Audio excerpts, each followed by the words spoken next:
Surface tension. What is surface tension? We have noticed in our daily life that oil in the lamp rises up. हम एक हिस्सा जो है बत्ती का नीचे डाल देते हैं ऑयल में और जो है ऑयल अपने आप ऊपर आता रहता है। ऐसा क्यों होता है? आपने कभी सोचा? पेन की जो निब होती है, निब जो पेन की निब लगी होती है आगे, उसको दो हिस्सों में तोड़ा जाता है और बीच में एक पतली सी बारीक वो रखा जाता है ताकि इंक उससे ऊपर की तरफ आए। ऐसा क्यों होता है? टावल टावल जो है जल्दी से जल्दी वाटर जो है वाटर खींच लेता है अपनी तरफ, अट्रैक्ट कर लेता है, सोख लेता है टावल। लेकिन ऑर्डिनरी जो है और कपड़ा ले तो ऐसा नहीं होता। Ink absorb by blotting paper. ऐसा क्यों होता है? ब्रिक्स, इंटों में जो छोटे छोटे पोर्स होते हैं, ईंट देखो एक हिस्सा अगर आप पानी में रखोगे तो दूसरा हिस्सा भी अपने आप थोड़ी देर बाद गीला हो जाएगा। ऐसा क्यों होता है? बारिश, rain, water droplets, small water droplets इस तरह से गिरती है नीचे तो ये स्फीयर बन के आती है, स्मॉल ड्रॉप। ये रेक्टेंगल बन के क्यों नहीं आती? ये स्क्वायर बन के क्यों नहीं आती नीचे? वाटर इस तरह इस शेप में क्यों नहीं आती ये, राइट? या फिर ट्राइंगल की शेप में क्यों नहीं आती? कोन की शेप में क्यों नहीं आती? क्योंकि सबसे कम एरिया जो है स्फीयर का होता है। तो सबसे कम एरिया का क्या कॉन्सेप्ट है? कम एरिया क्यों चाहिए वाटर को? सो टू अंडरस्टैंड दिस, इस कॉन्सेप्ट को समझने के लिए let us discuss surface tension. Surface, तो सरफेस, तो free surface, free surface of liquid behaves like stretched membrane। membrane एक पतली सी थिन लेयर, राइट? बोला फ्री सरफेस ऑफ लिक्विड। अब फ्री सरफेस क्या होता है? ये फ्री सरफेस को समझने के लिए suppose that this is a beaker. ये समझने के लिए ये बीकर है, this beaker is filled with water, this beaker is filled with water, ये वाटर से फिल है, this beaker is filled with water. और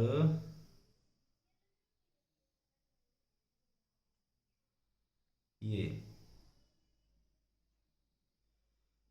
है फ्री सरफेस ऊपर वाला जो हमें जो है इसको हम टच कर सकते हैं डायरेक्टली एयर के बाद जो ये स्टार्ट होता है, स्टार्टिंग, ये है फ्री सरफेस। ऊपर वाला हिस्सा ये फ्री सरफेस, और ये वाला सरफेस फ्री नहीं है, एयर के कांटेक्ट में नहीं है। जो एयर के कांटेक्ट में डायरेक्ट है that is free surface. The free surface of liquid behaves like a stretched membrane. ऐसा क्यों होता है? Actually why it happens, right? तो to understand this surface tension को समझने के लिए इसकी मॉलिक्यूलर थ्योरी समझते हैं। Molecular theory of surface tension. Molecular, तो ओके, ये मान लेते हैं ये बीच वाला जो ये यहाँ पे जो वाटर है, वाटर पार्टिकल है। अब ये यहाँ पे क्यों है? यहाँ पे इसलिए है क्योंकि जितना इसका वेट है नीचे की तरफ उतनी उसको ऊपर को फोर्स लग रही है। जितनी राइट साइड को फोर्स लग रही है उतनी लेफ्ट साइड को फोर्स लग रही है।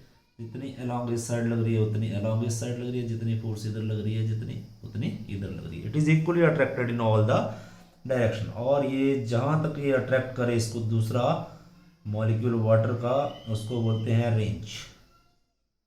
Range, range. और इस सारे को बोलेंगे sphere of influence. Sphere of influence, sphere of influence. तो ये मान लेते हैं पार्टिकल ए है। लेकिन जो यहाँ जैसे है यहाँ, तो यहाँ पे जो यहाँ पे है तो इसका एक ये नीचे का वेट, ऊपर को पूरा रिएक्शन नहीं मिला, जितना वेट है उतना रिएक्शन नहीं मिला। इधर ये है, इधर भी पूरा रिएक्शन नहीं मिला।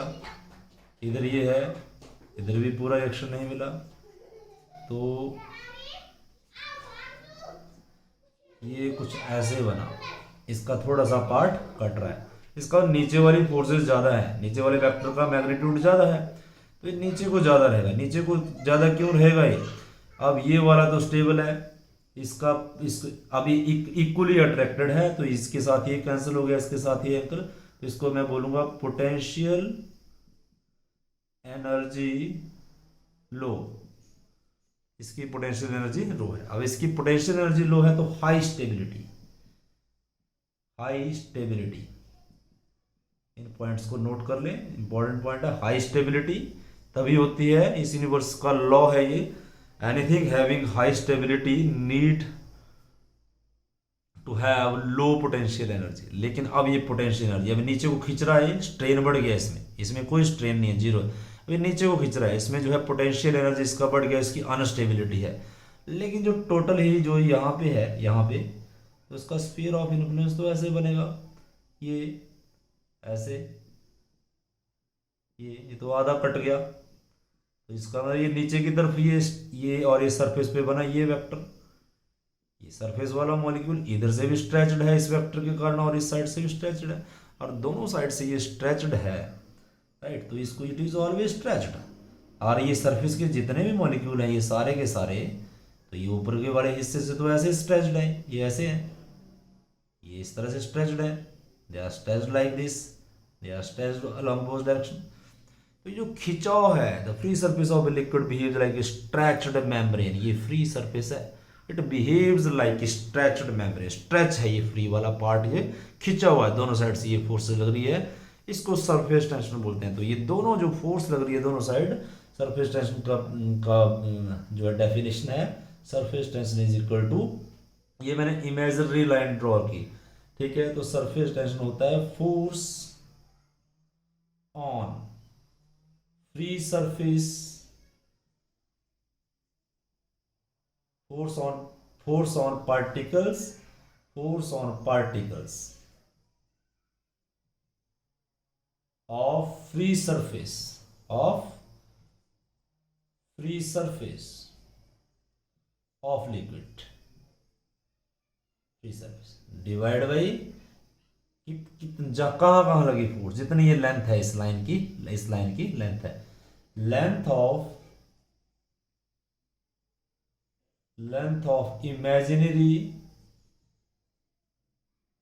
लाइन ड्रॉन,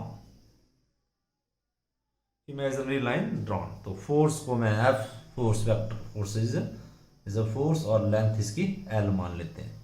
तो इसका डायमेंशन फॉर्मूला फोर्स का बन जाएगा mlt माइनस 2 और लेंथ का एल से एल कट गया, it is equal to mt minus 2, और इसका SI यूनिट न्यूटन पर मीटर दिया, ठीक है, SI में। और CGS में न्यूटन की जगह डायन मीटर की जगह पर सेंटीमीटर, और इसका यूनिट, इसका डायमेंशन फॉर्मूला यही है, तो इसके यूनिट बनेंगे kg पर सेकंड स्क्वायर, ये भी बनेंगे kg पर सेकंड स्क्वायर भी इसके यूनिट बनेंगे।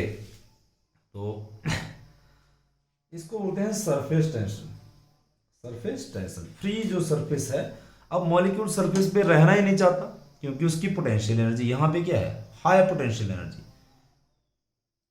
High potential energy, high potential energy है, तो लो stability,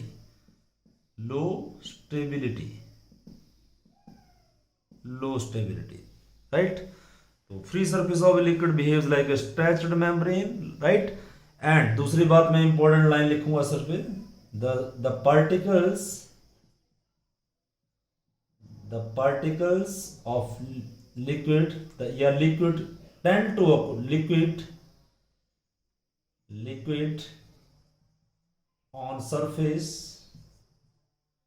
tends to occupy minimum surface area, क्योंकि सरफेस एरिया के पार्टिकल्स अगर कम हो जाएंगे तो पोटेंशियल एनर्जी उनका कम हो जाएगा, तो उनकी स्टेबिलिटी, लो स्टेबिलिटी या हाई स्टेबिलिटी अगर सरफेस पे पार्टिकल ना हो, तो जितना ज़्यादा सरफेस ये है, जैसे ये है, ये छोटी ड्रॉप है, इसके सरफेस पे ये पार्टिकल्स हैं, ये सारे के सारे अनस्टेबल है, इंटीरियर से यहाँ पे आए हैं, ये इनका पोटेंशियल एनर्जी ज़्यादा है। लेकिन ये है, अब ये बड़ी ड्रॉप है, तो बड़ी ड्रॉप में तो और भी ज़्यादा है, तो इसके सरफेस की, राइट। तो ये मिनिमम एरिया क्यों, ये मिनिमम एरिया क्योंकि मिनिमम एरिया होगा तो कम पार्टिकल सरफेस पे होंगे, कम पार्टिकल होंगे तो लो पोटेंशियल एनर्जी होगी, लो पोटेंशियल एनर्जी होगी तो हाई स्टेबिलिटी होगी, दैट इज हाई स्टेबिलिटी। तो इसको बोलते हैं surface tension, that is called surface tension. एक छोटा सा न्यूमेरिकल है इसका, न्यूमेरिकल है, ये वायर, एक वायर है, या उससे पहले हम सरफेस एनर्जी कर लेते हैं। तो very very interested topic, surface energy.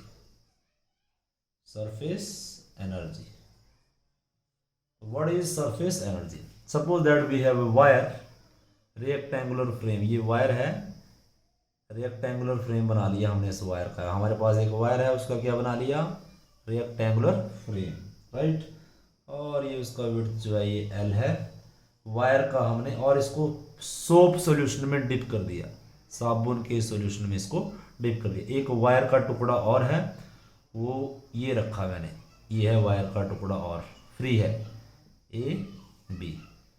अब जब वायर के टुकड़े को यहाँ पे रखोगे तो यहाँ पे ये जो पोर्शन है इसमें एक लेयर आ जाएगी, फिल्म पतली सी, झाग वाली जो पतली सी, जब झाग फूलती है तो एक पतला सा बाउल बनता है, उस तरह की जो फिल्म है पतली सी, वो लेयर आ जाएगी ऐसे पेज की तरह। उसका इधर से वाला पोर्शन भी दिखेगा, एक पीछे वाली, इससे पीछे वाली साइड भी, दोनों साइड एरिया फ्री हो जाएगा उसका। तो ये वाली लेयर, ये सारी एक लेयर जुड़ जाएगी ऐसे, तो वो लेयर, वो फ्री सरफेस आ गया ऑफ द लिक्विड। तो फ्री सरफेस आ गया लिक्विड का, तो ये इतना ज़्यादा एरिया बढ़ गया, एरिया बढ़ गया तो पोटेंशियल एनर्जी बढ़ गई पार्टिकल की, क्योंकि ऊपर आ गए, पोटेंशियल एनर्जी बढ़ गई तो अनस्टेबिलिटी, तो liquid tends to occupy minimum area. तो इसलिए ये सिकुड़ा हुआ है अंदर, कोई एरो मैंने लगाया, इकट्ठा होना चाहता है ये, राइट। तो इसको बोलते हैं सरफेस टेंशन, सरफेस टेंशन। तो सरफेस टेंशन क्या हुआ? फोर्स, ये लगी फोर्स, और लेंथ, ये लेंथ, मान लो ये ए बी जो है मूवेबल आर्म है, इसकी लेंथ, ये इसकी लेंथ कितनी है? एल, ठीक है। तो एल, एक पीछे, तो सब पे ये फोर्स लग रही है, राइट, ये फोर्स लग रही है सब पे, इन सब हिस्सों पे। तो ये फोर्स, इन पार्ट वेक्टर की फोर्स, ये और लेंथ एक, ये तो इस साइड की लेंथ है, एक तो पीछे वाली बैक साइड जाए, इसकी बैक साइड दूसरी साइड, उधर भी एक लेंथ है, उसके ऊपर भी फोर्स लग रही है, तो लेंथ प्लस लेंथ। तो सरफेस टेंशन बन गया force divide by twice the length, right, force divide by twice the length.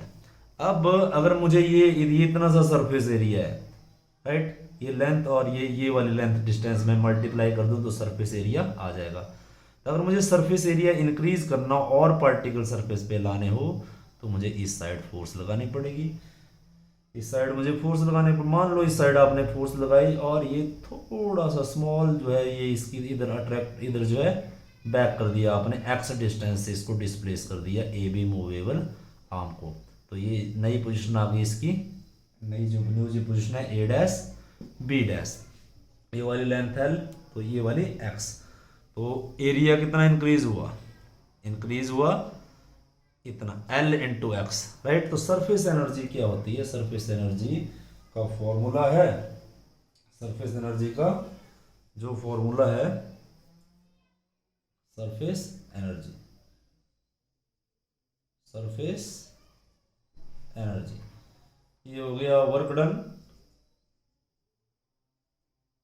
Work done to increase surface area, work done to increase surface area divide by increase in surface area. ऐसे भी energy क्या होती है? Work it is equal to, surface energy is equal to work done divide by increase in surface area, surface area. तो surface energy बना, work done हो गया force into distance, force इधर को ले गए इसको F into x divide by increase in surface area. Increase कितना हुआ? यहाँ पे ले गए तो ऊपर वाला एरिया हो गया एल एक्स, एक पीछे वाला भी तो बढ़ा, प्लस एल एक्स ऊपर वाला, और जो मुझे पीछे back side L x, two L x, increase in surface area L x plus L x, two L x. तो सरफेस एनर्जी बना, फोर्स कितना आया? फोर्स ये है T into two L, surface tension into two L divide by force into, और ये x है, divide by 2lx। तो 2lx से 2lx कट गया, surface energy is nothing but it is the surface tension, कुछ नहीं है ये सरफेस एनर्जी भी, सरफेस टेंशन नहीं है। सरफेस एनर्जी क्या है? इंटीरियर से हम अगर पार्टिकल्स को उठा के लाएं सरफेस पे तो उनका पोटेंशियल एनर्जी बढ़ेगा, उनका अनस्टेबिलिटी बढ़ेगा, राइट। तो उसको सरफेस एरिया, सरफेस पे पार्टिकल्स बढ़ाओगे तो they want to tend to occupy minimum area, low stability, high potential energy. तो surface energy is nothing but it is a surface tension. In numerical है wire frame 5 centimetre length, एक wire frame है, उसका length जो है 5 centimetre है। Note कर लें इसको। सेंटीमीटर ऐसा यूनिट में कितना बनेगा, 5/100 इंटू 10⁻², राइट, बाई 100। ये अब सेंटीमीटर की जगह में मीटर लगा दूंगा। It is equal to 0.05 right metre. और सरफेस टेंशन दिया है, calculate the surface tension. Calculate the surface tension of the liquid if the net force lifting the frame is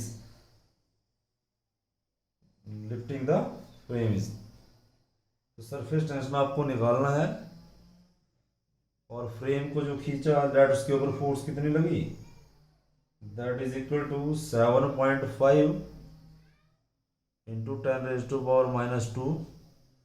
अब फोर्स की यूनिट है न्यूटन, तो formula लगा देना है, surface tension is equal to force divide by twice the length. तो यहाँ से फोर्स कितना आ जाएगा, सॉरी सरफेस टेंशन कितना आ जाएगा, सब सरफेस टेंशन ये आ जाएगा, फोर्स कितना है 7.5 into 10⁻² divide by twice into length कितना है 0.05। आंसर निकालें इसका खुद, न्यूटन पर मीटर इसके यूनिट आ जाएंगे। तो इस तरह से छोटे छोटे न्यूमेरिकल्स हैं, स्मॉल न्यूमेरिकल्स